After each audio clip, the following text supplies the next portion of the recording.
Amigos, gracias por sintonizarnos, gracias por estar con nosotros, acompañarnos.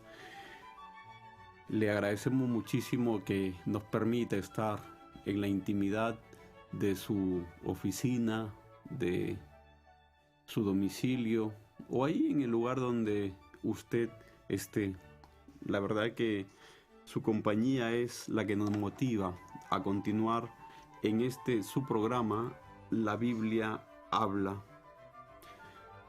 El programa número 9 de hoy de La Escritura Habla es la cruz, su diseño y propósito. Definitivamente la cruz es un símbolo distintivo del cristianismo.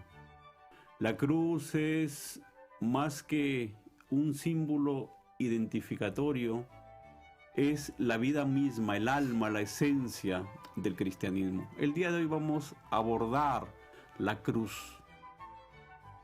Mi querido Mauricio, te agradecemos por disponer tu tiempo para conversar sobre temas que permiten la madurez de nuestros oyentes. Gracias por tu tiempo y tu saludo a nuestros amigos y amigas que nos sintonizan. Gracias, Edwin, también por tu compañía, y estamos siempre aquí contentos, yo una vez más, por poder hacer este programa, deseoso de hablar de este tema tan importante, tan relevante, tan trascendente para las vidas, para las almas de forma individual, pero para la iglesia como un todo. Y gracias a todos nuestros oyentes también, que el Señor les bendiga y que espero que este programa sea de gran bendición para ellos. Bien, bueno, vamos a entrar en materia. La cruz romana fue un instrumento de muerte. La cruz era una de las máximas penas que la legislación romana daba a los delincuentes, a los infractores. Entonces, si hubo una cruz, también hubo una víctima. Esa víctima, en este caso, fue Jesús, ese joven rabino que en el siglo I, a inicios del siglo I de nuestra era, empezó a enseñar por las aldeas de Galilea y murió en Jerusalén. Querido Mauricio, ¿quién mató a Jesús? Empezamos con una pregunta muy interesante.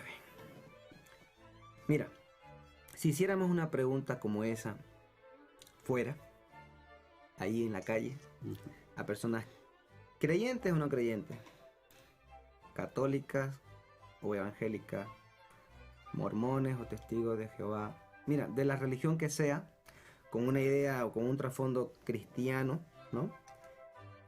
Es normal y es común escuchar respuestas como que, número uno, los judíos mataron a Jesús. No es difícil, podemos hacer la prueba.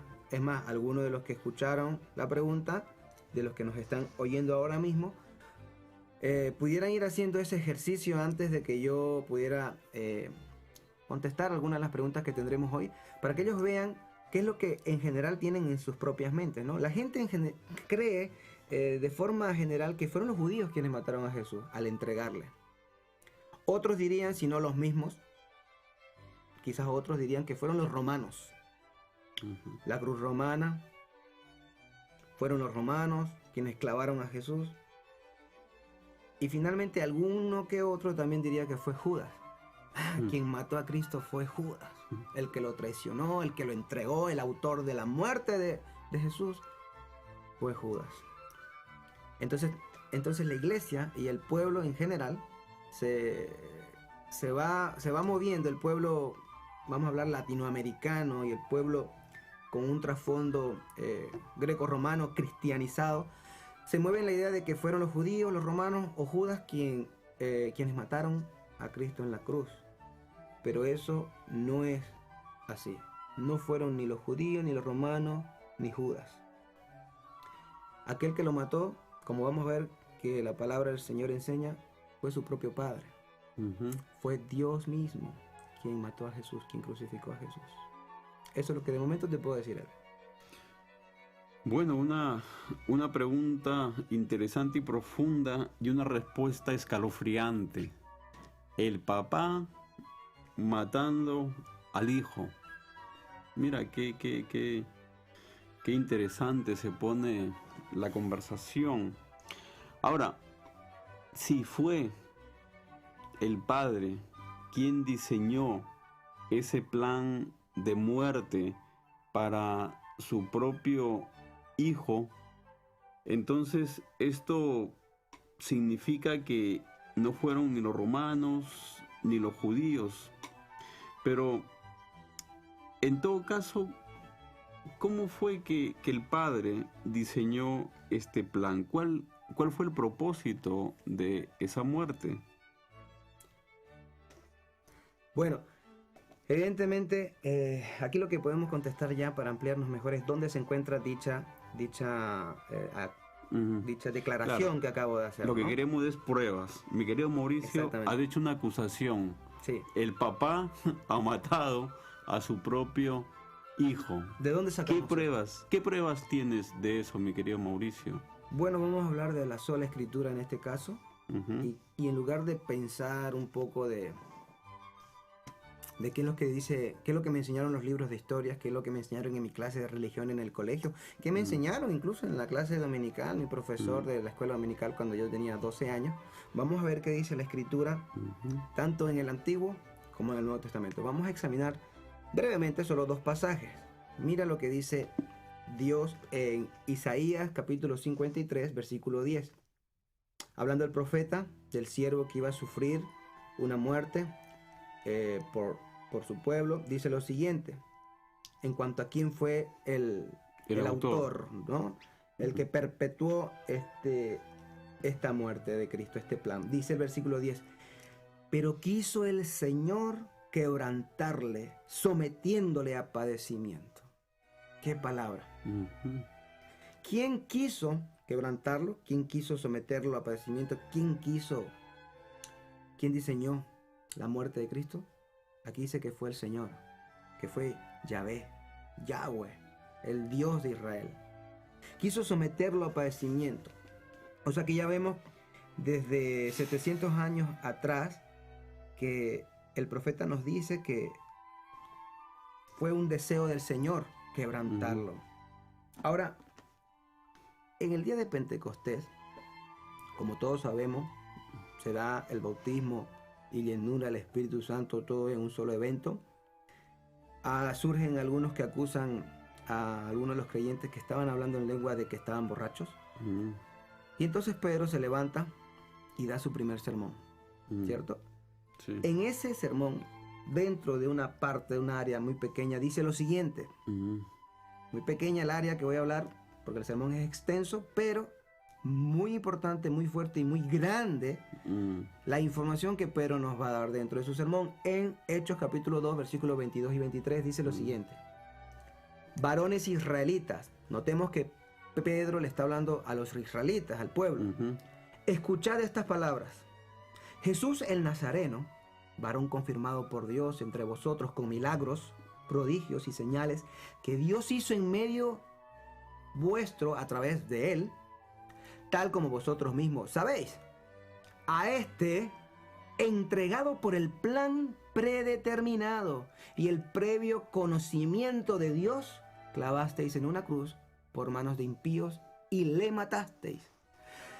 Mira lo que dice, entregado por el plan predeterminado y previo conocimiento de Dios. Un plan predeterminado, una orquestación, Edwin. Aquí nos habla Pedro de que Dios había orquestado, había planeado, había diseñado con anterioridad lo que le iba a ocurrir y cómo le iba a ocurrir a su hijo en la cruz.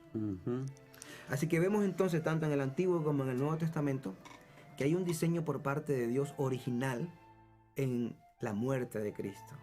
Que el Señor fue su propio Padre quien lo sacrificó. Y esto te voy a dar una pequeña analogía, y voy a tomar una analogía bíblica para que lo podamos comprender. Muchas veces estudiamos vemos en películas, se nos cuenta en una escuela dominical, en un curso bíblico, la historia de Abraham e Isaac. Se nos cuenta cómo a Abraham le toca por parte del mandato de Dios tener que sacrificar a su hijo, su amado hijo Isaac. Bien, la historia la conocemos, él va, al tercer día llega al monte Moriah, está a punto de sacrificar a Isaac. ¿Y qué es lo que ocurre? Que justo en el momento trascendental, cuando parece que ya Abraham va a sacrificar a Isaac, escucha una voz y le dice a Abraham, Abraham, no toques al muchacho. Ahora sé que me temes, ahora sé que me obedeces. Abraham se da la vuelta y mira un cordero, ahí trabado en un zarzal, y sacrifica al cordero.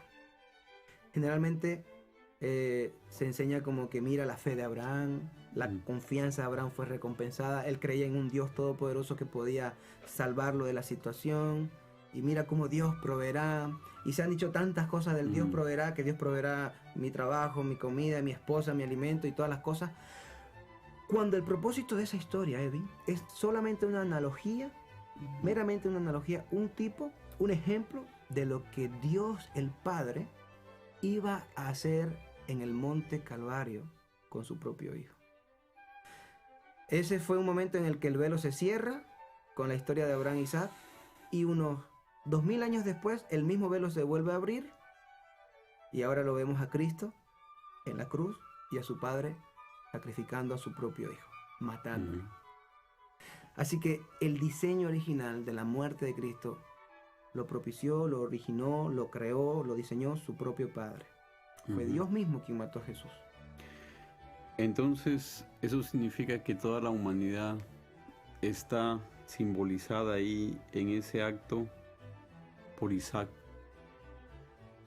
Isaac se salvó, pero el Cordero no se salvó. 2000 años atrás, otra vez el telón se abre y estamos justo cuando el Cordero que fue inmolado allí en el monte Moriah ahora es inmolado en el monte Calvario. Bien, la verdad que suena estremecedor. Un padre intentando matar a su hijo, en el caso de Abraham, pero el cielo lo detiene. Y en el otro caso, el otro padre matando a su hijo, y el cielo enmudece y muere el Cordero. Claro, imagínate, Edwin, perdón.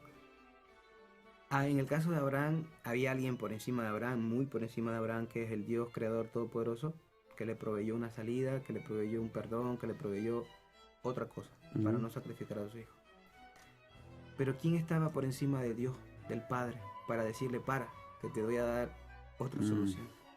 No había nadie por encima de él que le dijera, no hagas eso.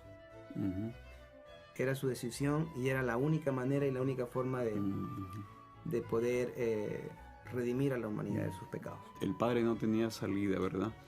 Bien, Mauricio, entonces, si se diseñó el plan, si se orquestó absolutamente cada detalle de la muerte de Cristo ahora en la cruz, la pregunta siguiente sería, ¿cuándo? ¿En qué momento se diseñó ese plan de muerte de Cristo? Bien, una pregunta también nuevamente interesante, Edwin. La respuesta breve va a ser que ese plan se dio en la eternidad pasada, antes de la creación del mundo, en lo que llamamos en teología en el pacto de redención, en donde el Padre, el Hijo y el Espíritu Santo, sin nada más en la existencia que Dios y la Trinidad misma sola, idearon y planearon todo este proceso, todos estos pasos que tenían que producirse para la redención de la humanidad. Eso sucedió en el pacto de redención. ¿Dónde lo vemos? Mira lo que dice la carta de Pedro, la primera carta de Pedro, el capítulo 1, versículo 20. Hablando en referencia de Cristo, voy a leer desde el 19. Hablando de la redención, dice, sino con sangre preciosa fuimos redimidos, dice el apóstol, como de un cordero sin tacha y sin mancha. La sangre de Cristo fue la que nos redimió. Ahora el versículo 20 dice, ¿cuándo ocurrió esto? Porque él, hablando de Jesús, estaba preparado desde antes de la fundación del mundo, pero se ha manifestado en estos últimos tiempos por amor a vosotros. Fíjate cómo el apóstol Pedro, totalmente inspirado por el Espíritu Santo, hablando Dios a través de él, dice: mi hijo estaba preparado y listo para esta obra antes de que el mundo hubiera sido fundado. Y ahí la palabra mundo es cosmos. Es decir, no es solamente la Tierra, el planeta Tierra o el sistema solar de nosotros, el universo entero. Antes de que el universo haya sido creado, el Hijo ya se lo conocía como el Cordero Inmolado, porque se había planeado de esa manera. Eso ocurrió en la eternidad pasada. Mira lo que también podemos leer en Efesios, un libro que yo sé que a ti te gusta mucho, Edwin, te apasiona. En Efesios capítulo 1, déjenme un segundo encontrarlo. Dice el versículo 4 lo siguiente: según nos escogió en él antes de la fundación del mundo para que fuéramos santos y sin mancha delante de él. Aquí nos está hablando de la predestinación que el pueblo de Dios tiene, basado en la obra de Cristo, basado en el amor del Padre. Pero el dato aquí que nos importa es que esa predestinación o esa elección ocurre en él. ¿Pero cuándo? Antes de la fundación del mundo, antes de la fundación del cosmos. ¿Cómo puede Dios predestinarme para salvación o redención cuando no ha ocurrido la caída, cuando no ha ocurrido ni mi creación? ¿Y cómo puede Dios predestinarme en Cristo como el Redentor si aún no ha ocurrido nada? A menos que hubiese estado planeado en la mente de la Trinidad, en la mente del Padre, en la mente del Hijo. En ese caso, teniendo eso en el contexto de sus pensamientos, ellos podrían decir: bueno, ya estás listo, cuando se dé, se va a producir. En ti estamos escogiendo a todo el pueblo que va a ser posteriormente declarado hijo, van a ser declarados hijos de Dios, redimidos por tu sangre, hijo mío, diría el Padre. Pero eso se hace antes de toda existencia, antes de la fundación del mundo fuimos escogidos y elegidos. Así que el diseño se produce en la eternidad pasada, en el pacto de redención, que es todo un área de estudio. Es todo un área de estudio que el que tenga más interés en ello puede buscar. En internet hay muchos recursos, pueden buscar teología del pacto de redención y leer un poco al respecto. Bueno, ya el rompecabezas se está armando, está quedando claro algunos cabos sueltos. No se había creado nada. El Padre, el Hijo y el Espíritu Santo se reúnen, empiezan a planear la creación del mundo y de pronto dicen: bueno, vamos a hacer una creación, vamos a hacer seres que tengan nuestra imagen y semejanza y vamos a enseñarles lo que es el amor, cómo los amamos. Ahora, y se planifica, se proyecta la muerte sustitutoria de Cristo. Ahora, ese evento tan importante, ese evento tan trascendental, porque uno de ellos iba a bajar aquí a la tierra y morir, supongo que tuvo un propósito, porque no fue algo que se les ocurrió, no fue algo espontáneo. Mira, hay mucha gente que cree que la muerte de Cristo vino, bueno, porque Adán falló, ¿verdad?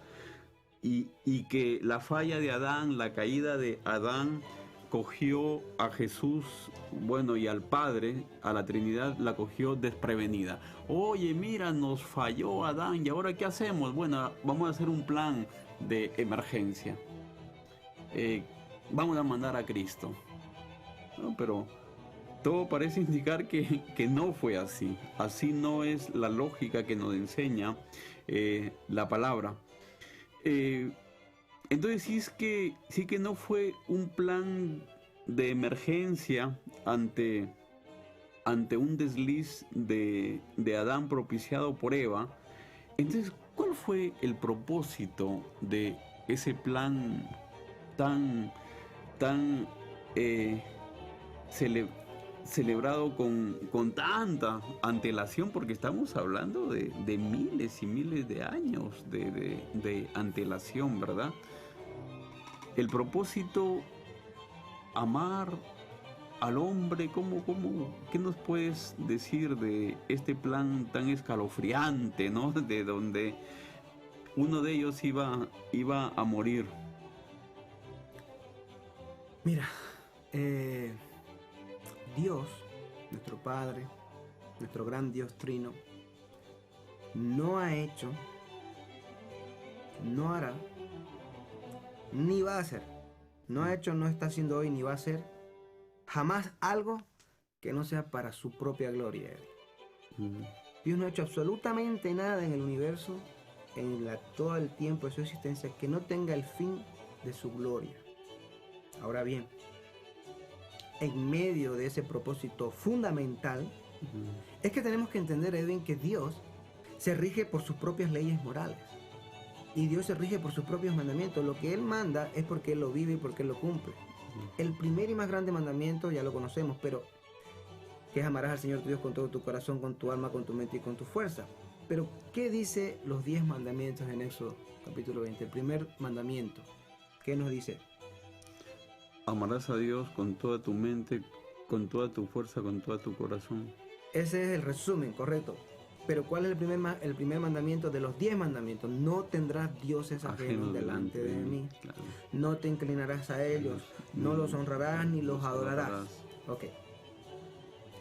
Dios, como Dios, Él tampoco tiene otros dioses ajenos.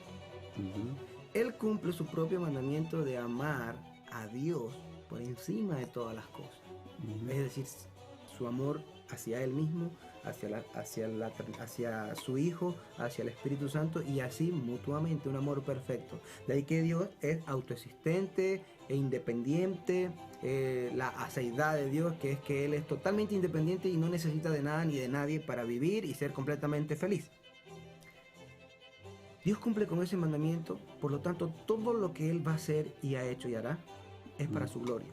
En medio de esos propósitos para su gloria hay subpropósitos en los que el hombre obtiene beneficio. Y ahora, teniendo en mente la gloria de Dios como un propósito fundamental y primario, esa gloria se da a través de la muerte de Cristo en la cruz.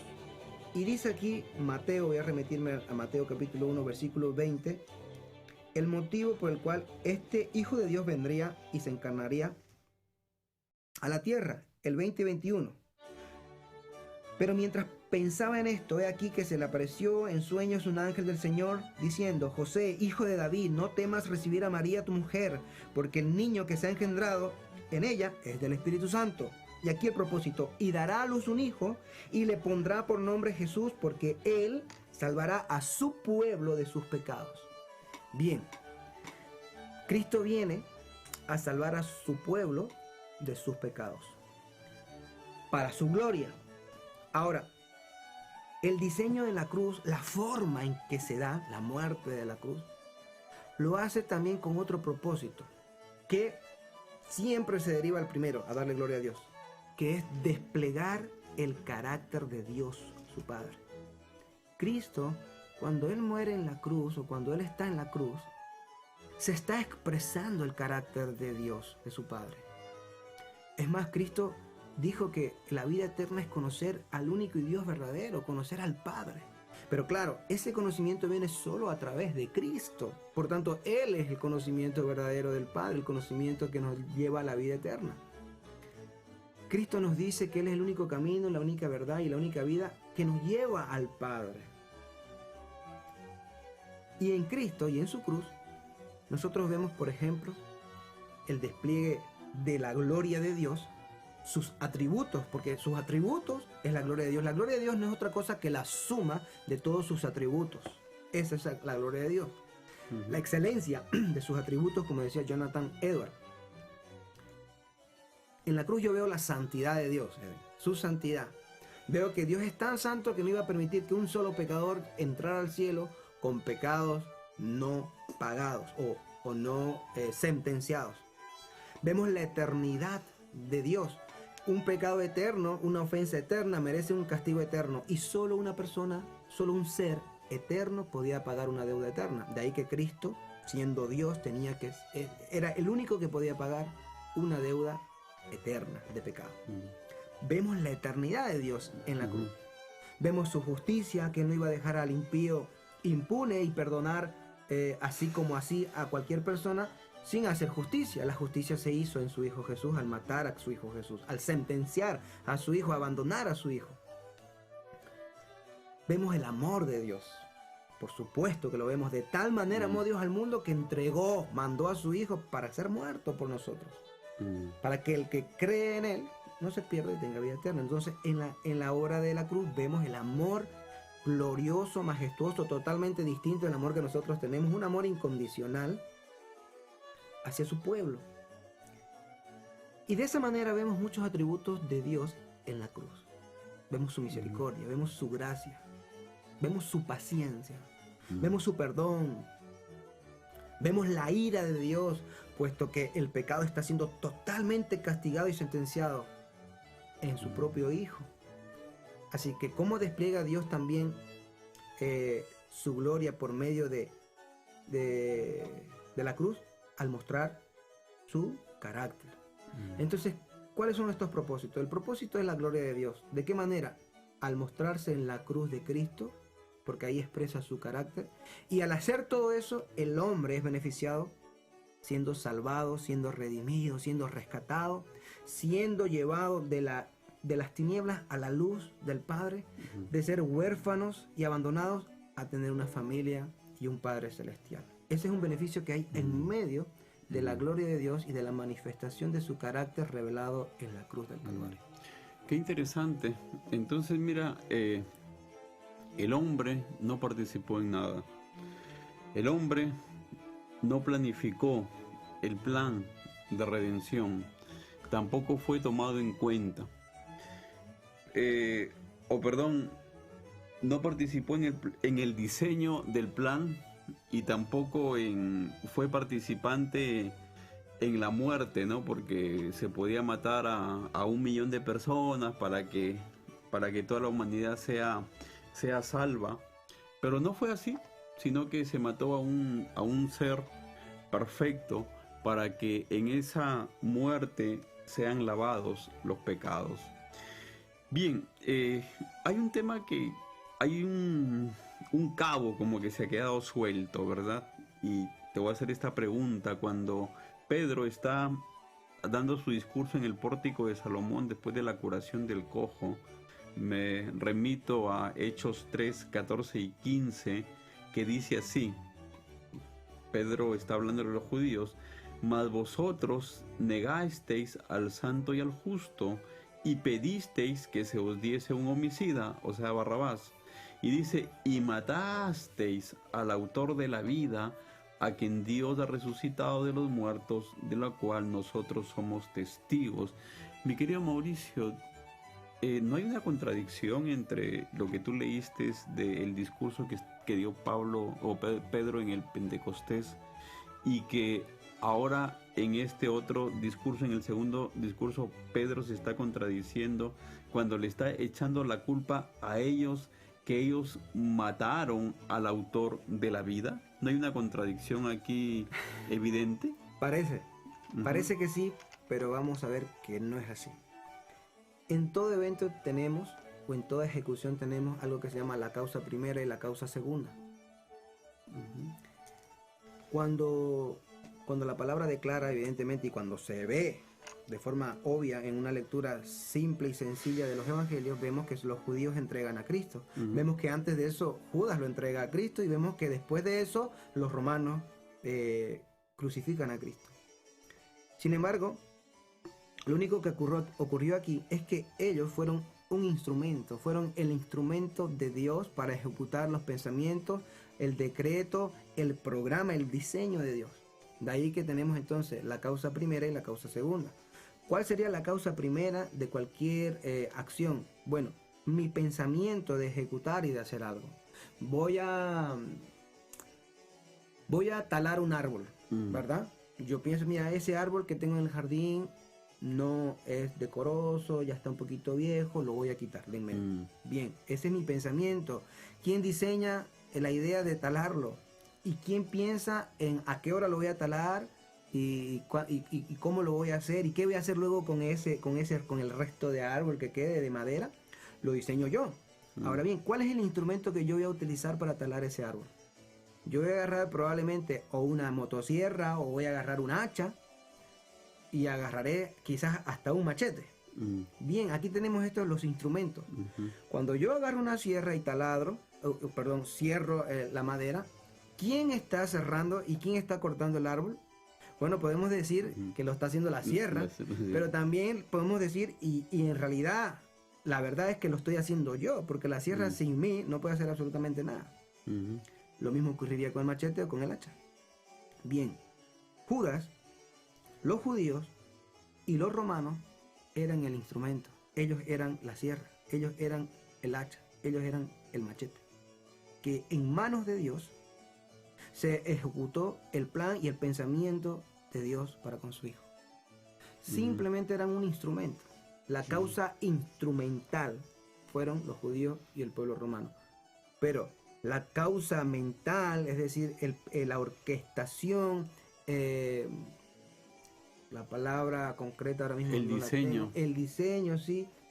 La planificación. La planificación estuvo en la mente de nuestro Señor, de nuestro Dios. Bien, entonces esto implicaría otra cosa, Mauricio. Entonces eso significa que si Dios lo escogió como instrumentos, entonces ellos no son responsables de la muerte de Jesús. Mira, esa es una de las cuestiones interesantes, muy importantes, porque cualquiera que oyere o ha oído lo que acabo de decir, podría llegar a esa conclusión, como tú acabas de hacerlo, ¿no? Bueno, entonces ellos no tienen ninguna culpa si Dios los utilizó. Ciertamente es erróneo esa afirmación, porque en verdad la realidad es muy distinta. Dios lo único que hizo fue utilizar el pecado natural de esas personas, el deseo natural del pueblo judío y romano, lo utilizó, lo orquestó, como se dice, lo llevó a su terreno para que ejecuten algo que sus propios corazones, que su propia mente, que su propio pecado y sus propias pasiones querían libremente hacer. Recordemos que el hombre separado de Dios está muerto espiritualmente, es esclavo de sus pasiones y esclavo del pecado, aborrecedor de Dios, no busca de Dios, y eso ha quedado totalmente evidenciado y plasmado en la muerte de Cristo. Entonces, lo único que hace Dios es usar el instrumento diseñado para eso. Dios no convirtió a la sierra en sierra, la sierra ya era una sierra. Dios no hizo al hacha en hacha, el hacha ya era un hacha. Dios no los hizo pecar, ellos ya eran pecadores. Y ya querían y deseaban pecar. Eso es lo que les placía y eso es lo que hicieron. Y Dios simplemente los lleva y los utiliza para su propósito. Es como se ha dicho a veces respecto a Satanás y la soberanía de Dios, de que Satanás tiene que pedir permiso a Dios para obrar y hacer cualquier cosa en la tierra. Eso lo vemos en Job capítulo 1, como Satanás tuvo que pedir permiso para poder siquiera tentar o tocar en la vida de Job. Y Dios se la dio. No vamos a entrar en ese tema y en esos detalles ahora. Pero ahí concluimos lo siguiente. Aún el diablo, aún Satanás, Edwin, se podría decir que es el diablo, sí, pero es el diablo de Dios. Dios lo usa.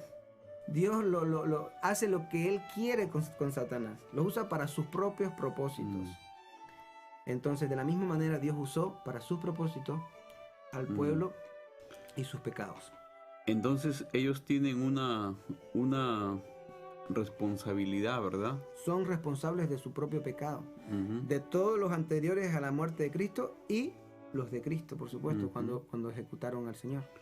Bien, bueno, el tiempo se nos está pasando y hasta ahora hemos hablado del diseño de la cruz. Es decir, quién planificó la muerte, cómo se planificó la muerte, quién llevó a cabo el plan. Ahora vamos a hablar del propósito de la cruz. De ahora en adelante me gustaría que nos enfoquemos en el propósito de la cruz. Pero antes de entrar en materia con respecto al propósito de la cruz, te quería hacer una pregunta.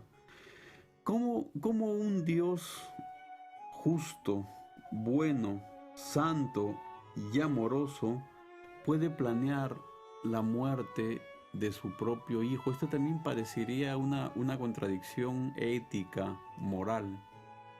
Un Dios asesino. Claro, eso es lo que pudiera parecer, ¿no? O sea, ¿cómo puede Dios ser justo, ser santo, ser bueno y haber planeado y haber diseñado la muerte de su propio hijo? Claro, haber entregado a Cristo por los pecadores. Bueno, la clave de esto está en que su propio hijo no fue obligado por el Padre. No es que el Padre lo obligó y le dijo, hijo, quiero que vayas y hagas esto, te guste o no te guste. Hazme caso, ve y punto. Y él dijo, no, yo no quiero, Señor, no me obligues, Padre, por favor. No fue así. El hijo tenía el mismo sentir, el mismo pensamiento y la misma pasión y deseo que el Padre de ir, de satisfacer las exigencias de Dios para la humanidad en su propia vida, encarnándose en un cuerpo humano y poder redimir a la humanidad. ¿Por qué también Cristo quiso hacer eso? Evidentemente la motivación estaba puesta en la gloria futura, la gloria de Él, la gloria del Padre, la gloria de la Trinidad al unísono, por completo. Porque Cristo tenía en mente no solo la redención del pueblo por amor, sino que tenía en mente de que esto va a producir gozo eterno, gloria eterna para mí, para ti, Padre, para el Espíritu Santo. Y estoy encantado de ir y hacer eso. Si hubiese sido una obligación, si se le hubiese impuesto, hubiese estado mal. Estaríamos hablando de un Dios que obligó a su hijo, tirano, ¿verdad? Malvado. Pero Cristo tuvo todo el deseo de su propio corazón, de su propia voluntad. ¿Qué dijo Cristo mientras estuvo en la tierra? Yo entrego mi vida, nadie me la quita.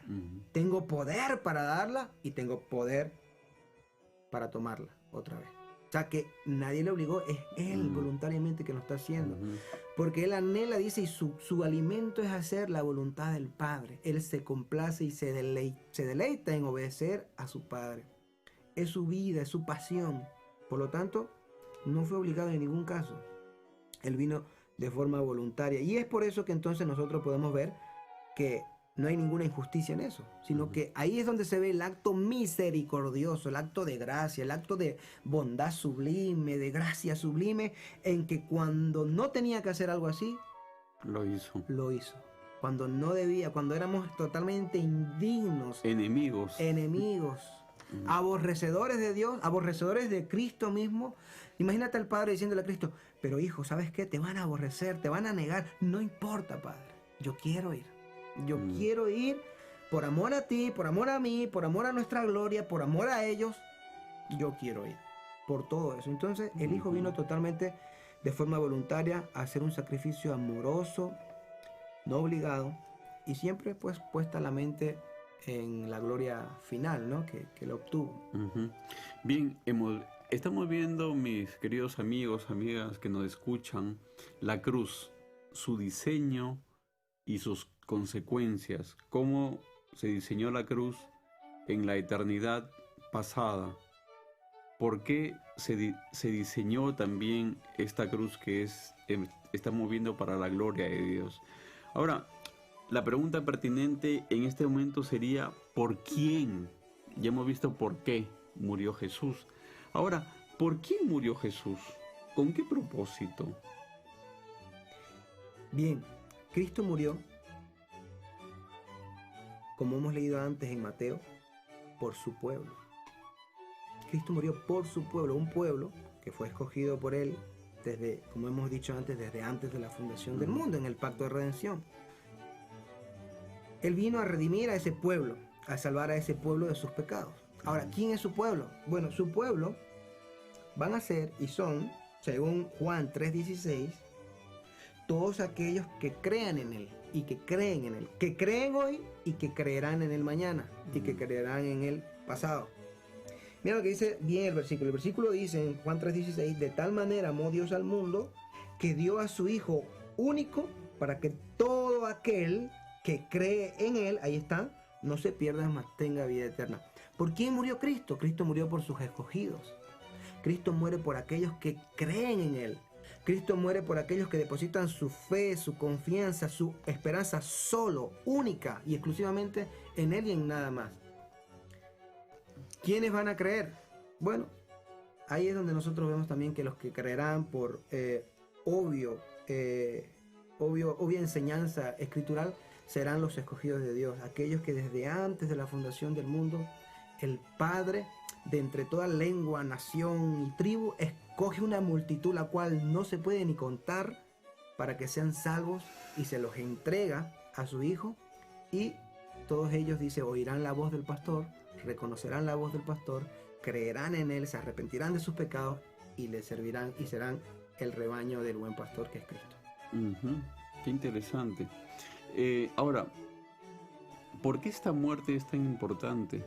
¿Por qué esta muerte puede salvar al hombre de la condenación del infierno?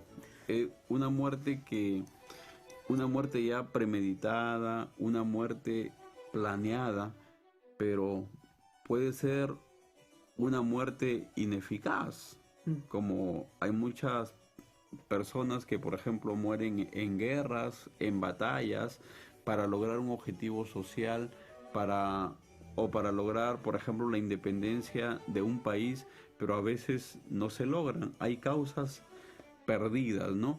Pero todo parece indicar de que la muerte de Jesús fue una muerte eficaz. Pero ¿a qué se debe esta eficacia?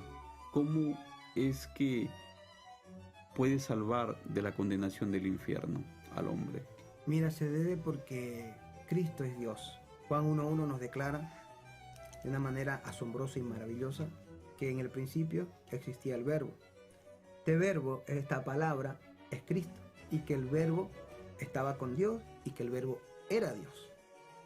Bien, versículo 14 dice, y este Verbo habitó y se hizo hombre. Habitó entre nosotros, se encarnó en un cuerpo humano. Este Cristo es Dios. Ya hicimos una pequeña alusión antes, pero ahora lo vamos a remarcar con esta pregunta. Cristo era Dios y era necesario, súper necesario, que Cristo sea Dios mismo. ¿Por qué? Supongamos que hubiera venido el arcángel Miguel, que es muy conocido, famoso, hasta en esfera mundana, que existe un arcángel Miguel, un general del ejército de Dios. Que hubiera venido Miguel a morir por la humanidad. Y vamos a ponerlo no tan aparatoso, pongamos que el arcángel Miguel hubiera venido a morir por 10 personas elegidas por Dios para salvarlas. El arcángel Miguel es un ser creado en un momento determinado, allá en el principio de la creación, Génesis 1:1. Creó Dios los cielos, todas las cosas que están en los cielos, y la tierra. Si el arcángel Miguel hubiera muerto por estas personas, por 10 personas, al ser el arcángel Miguel un ente, un espíritu que tuvo un principio, por lo tanto no fue eterno, él tiene un tiempo de valor de vida limitado. ¿Por qué es esto importante? El pecado de cada ser humano, de cada uno de nosotros, es un pecado eterno, es un pecado infinito, es un pecado que se extiende por la eternidad y por la eternidad porque es cometido contra un ser eterno. Cada vez que yo ofendo a Dios con un solo pecado, no quiero ni pensar en todos los pecados que tenemos, con uno solo, esa ofensa se produce ante el ser más digno, más glorioso, eternamente santo, eternamente infinito, vida eterna, vida infinita por siempre, y yo estoy ofendiendo una dignidad eterna, que me produce a mí una carga, una causa, una querella de parte de Dios eterna. Es decir, una exigencia de que ahora yo tengo que pagar una deuda eterna por mi pecado. De ahí que el infierno tenga que ser eterno.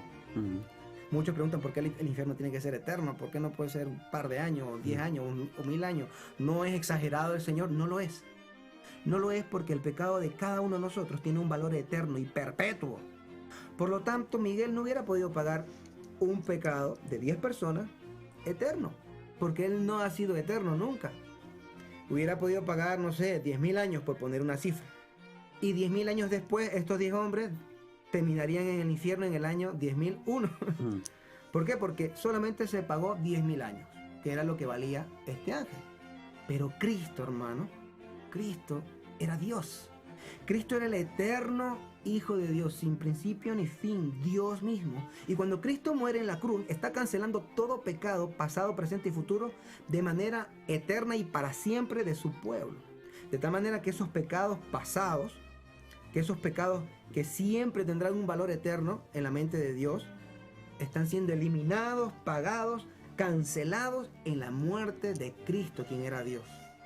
Entonces su vida, por ser eterna, y su dignidad, que era Dios, por ser extensiva, alcanzaba a muchas personas. Es decir, si hubiese querido Dios a toda la humanidad, es lo que hace posible que su muerte evite que nosotros vayamos al infierno.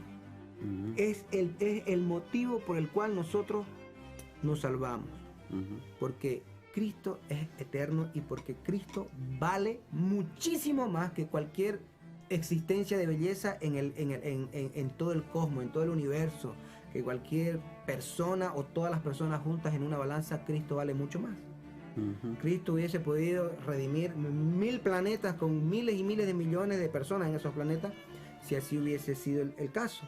Pero Él ha redimido a su pueblo.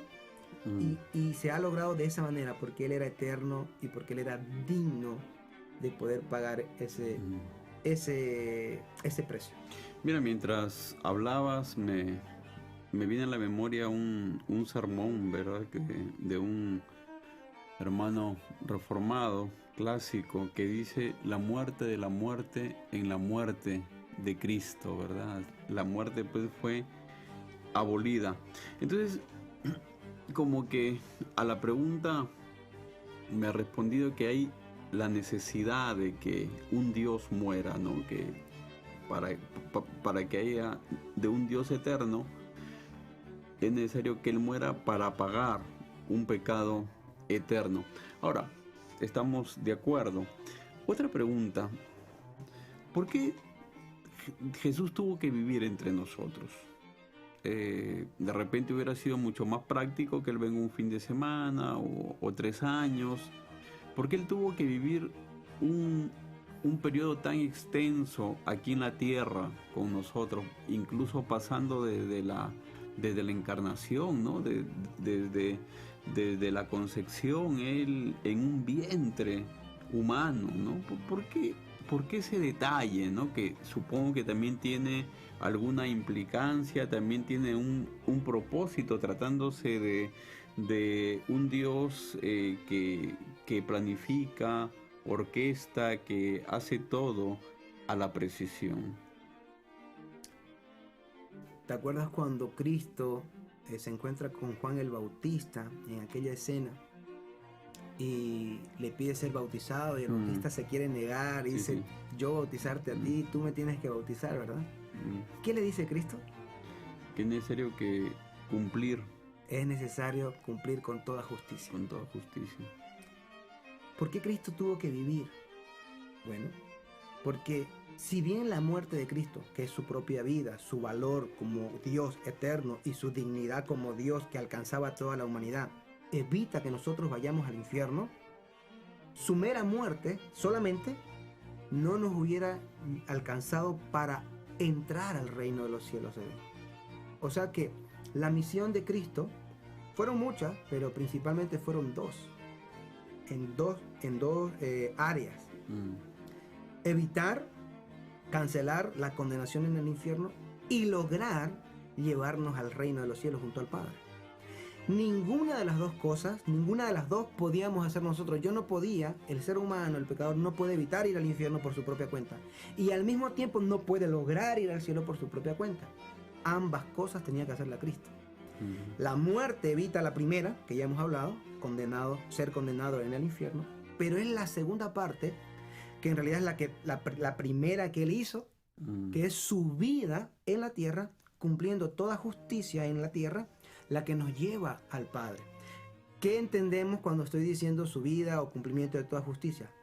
Estamos hablando de que Él tuvo que vivir una vida como cualquier otra persona y vivirla con un cumplimiento perfecto de la ley de Dios, la ley que Dios mismo le había dado al pueblo Esa ley que todo fariseo y todo sacerdote y todo escriba y todo saduceo y hasta el más devoto de los hijos de Dios o del pueblo, ya sea hipócrita o no, hubiese pretendido cumplir, nunca pudo cumplir.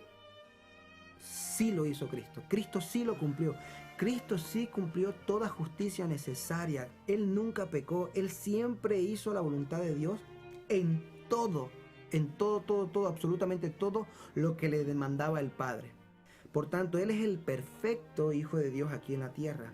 Él fue obediente hasta la muerte y muerte de cruz. Él nunca pecó. Como dice la palabra, Él fue el justo pagando por los injustos, el santo haciéndose pecado por nosotros, para que nosotros podamos ser salvos. Entonces, ¿por qué tuvo que vivir? Era necesario que viviera por nosotros. Resumiendo así un poco en una frase, para que al oyente se le pueda quedar, no morimos por su muerte. Es decir, no voy al infierno gracias a que Él murió por mí.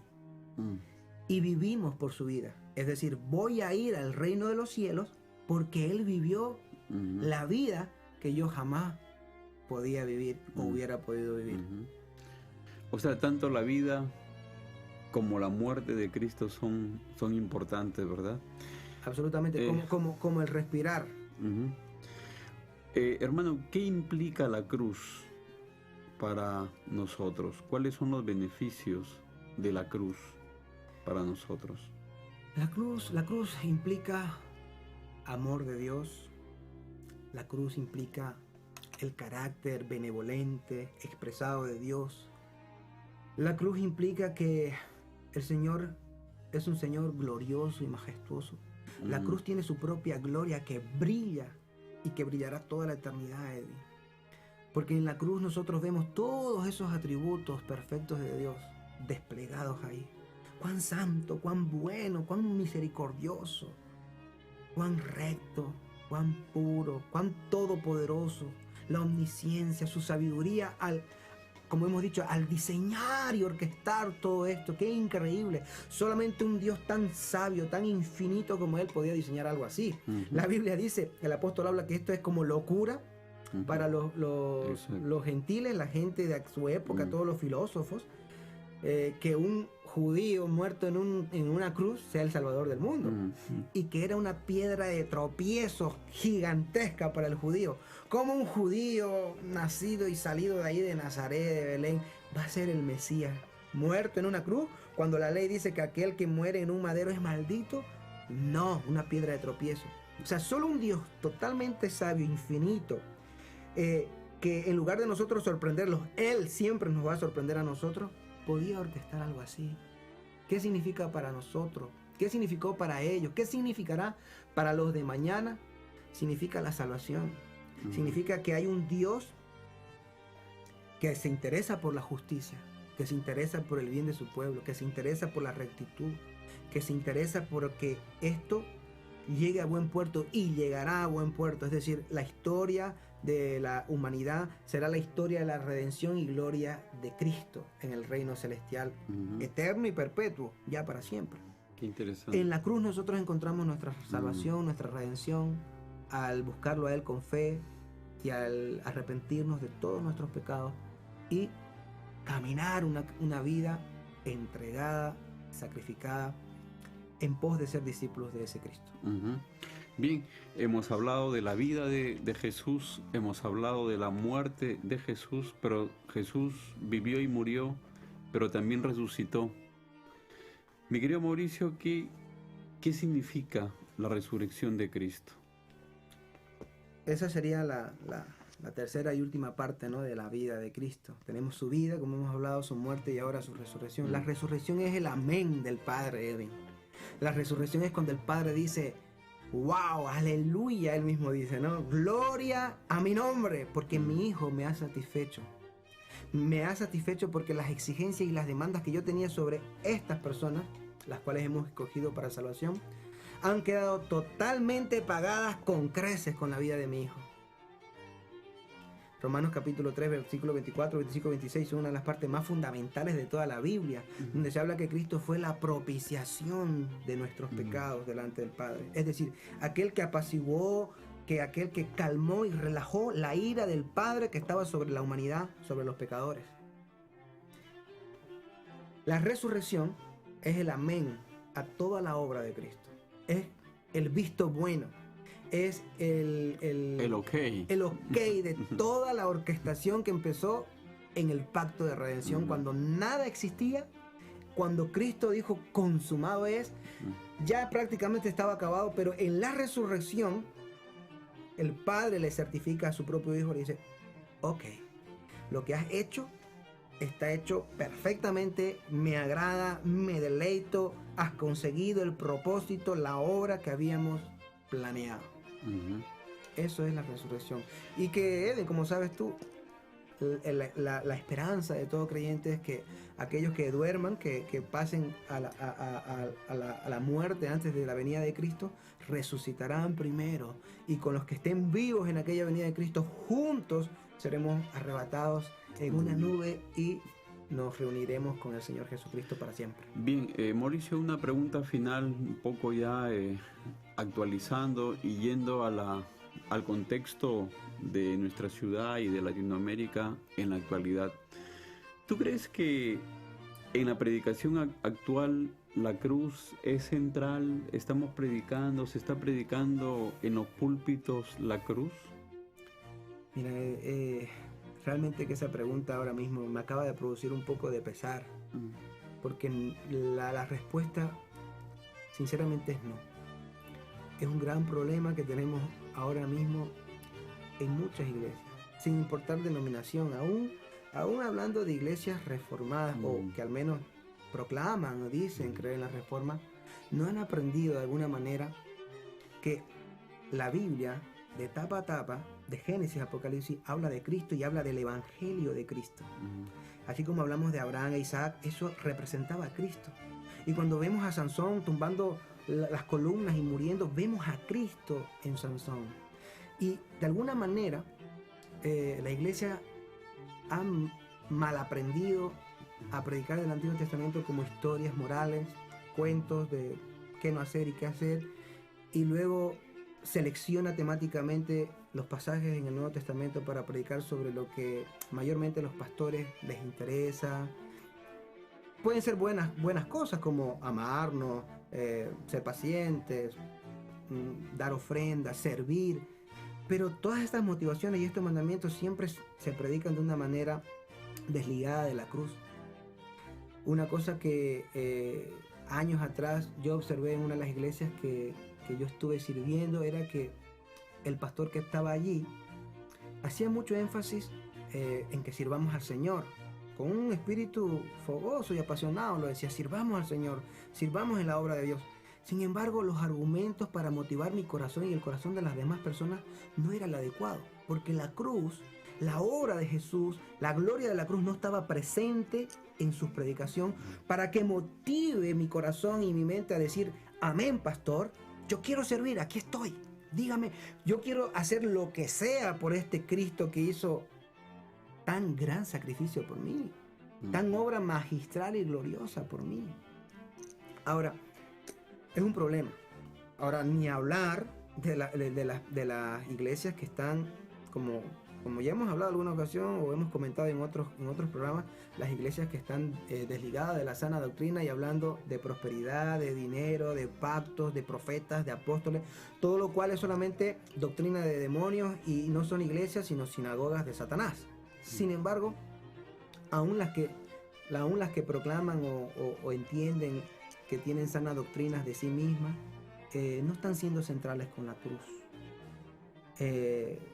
Están dejando de lado la cruz y tratan algunos de hacerlo, y es bueno porque están buscando, están aprendiendo, están leyendo, pero es muy poco, son muy pocos los líderes, los pastores en Latinoamérica, ni que se diga aquí en Bolivia, muy poco. Escuchar un sermón en el que la cruz de Cristo esté presente. Creo que, si no me equivoco, es Sugel Michelén, no estoy seguro, quien dijo algo como esto. ¿Cómo podemos saber que nosotros somos cristocéntricos y hacernos un examen sincero, noble, humilde a nosotros mismos? Él lo dijo de la siguiente manera. Mira, si el domingo para que tú sepas si tú eres cristocéntrico, si la cruz está presente en tus sermones. Si un domingo entrara un testigo de Jehová o un musulmán a tu iglesia y escucha tu sermón, y al terminar aquel sermón, él no tiene ningún problema con ese sermón, es más, pudiera estar de acuerdo con la gran mayoría de eso,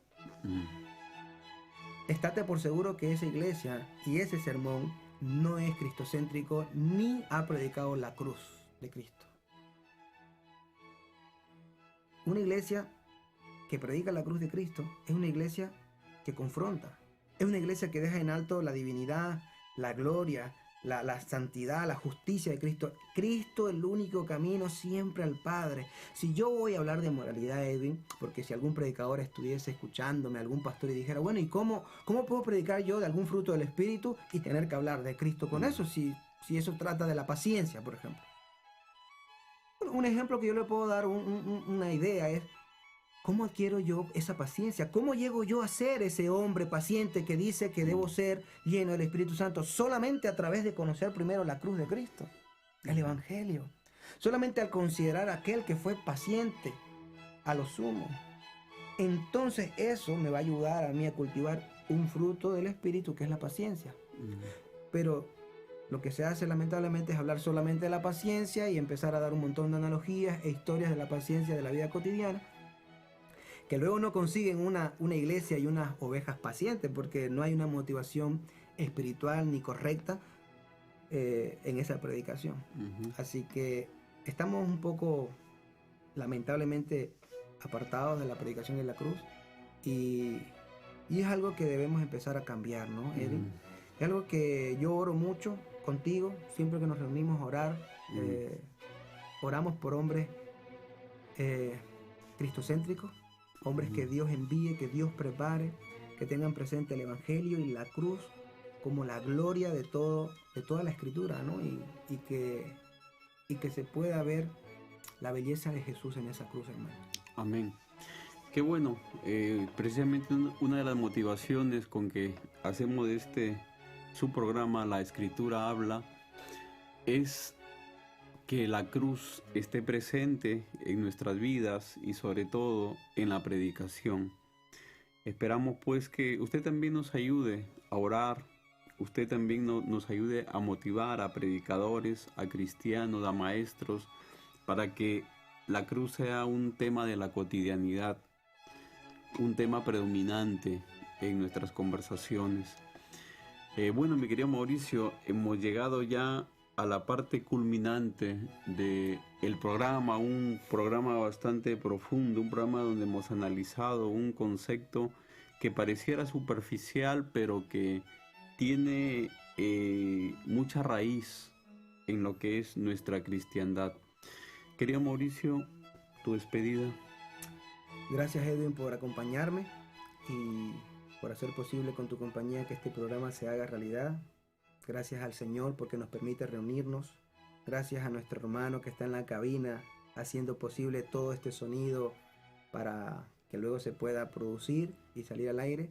Y bueno, gracias a nuestros oyentes que ellos están ahí, que son los que esperamos de todo corazón se beneficien de la obra de Dios, de la palabra del Señor y de todo lo que aquí hemos dicho hoy.